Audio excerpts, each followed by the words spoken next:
It's Friday, October 26th. I am finally back in my normal environment, and let's talk about what happened this week over at xdadevelopers.com.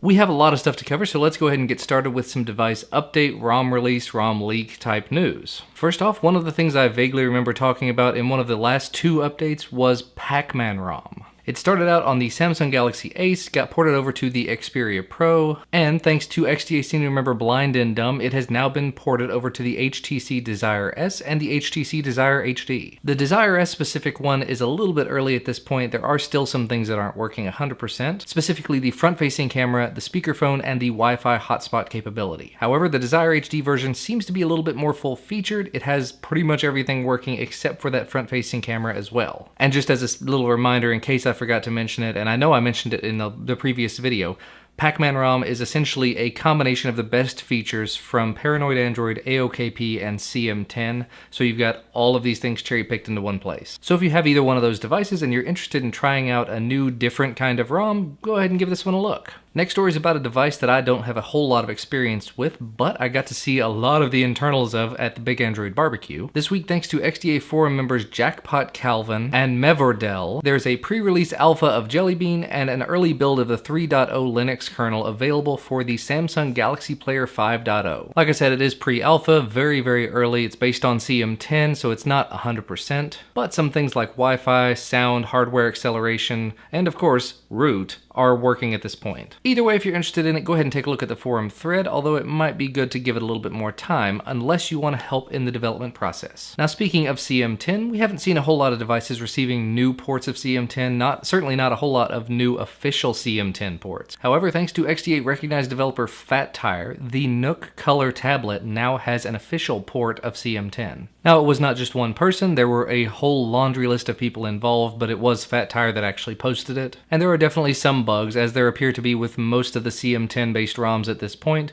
but they say it is very usable for a daily driver type device if you're willing to put up with a couple of little things. Looking at the list, wouldn't work exactly for me. In my tablets, I do prefer to have Netflix working, and it appears Netflix is not working on it currently.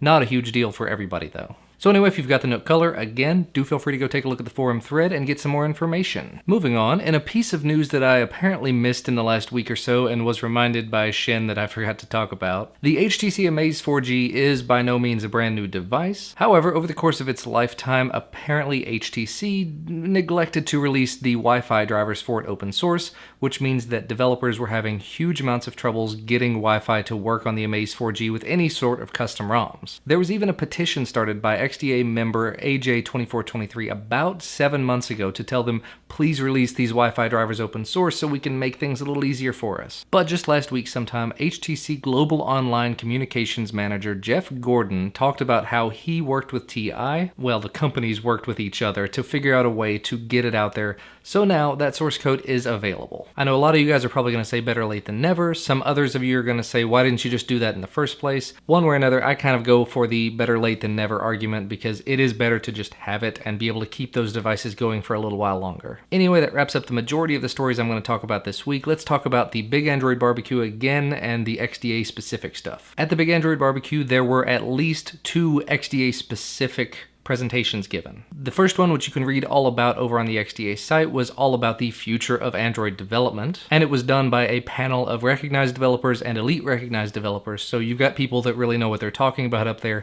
telling you what's going to be coming in Android development, and specifically for people like XDA developers. The second XDA specific presentation was done by XDA senior moderator Not a Trio Fan and XDA senior moderator Jared Dog, who's also a Portal writer. That's where they talked about the history of XDA, the past, the present, the future, you know, what's been, what's coming, all of that sort of fun stuff. If you're interested in reading more about either of those, do head over to the website and check it out. Also, if you haven't seen it already, make sure to check out the video posted by Adrianock and filmed by yours truly. Sorry about the blurriness every now and again. I was using a point-and-shoot camera. Where you get a chance to meet the XDA moderating team. Honestly, I gotta say, after getting to hang out with those guys for a few days at the barbecue, awesome guys.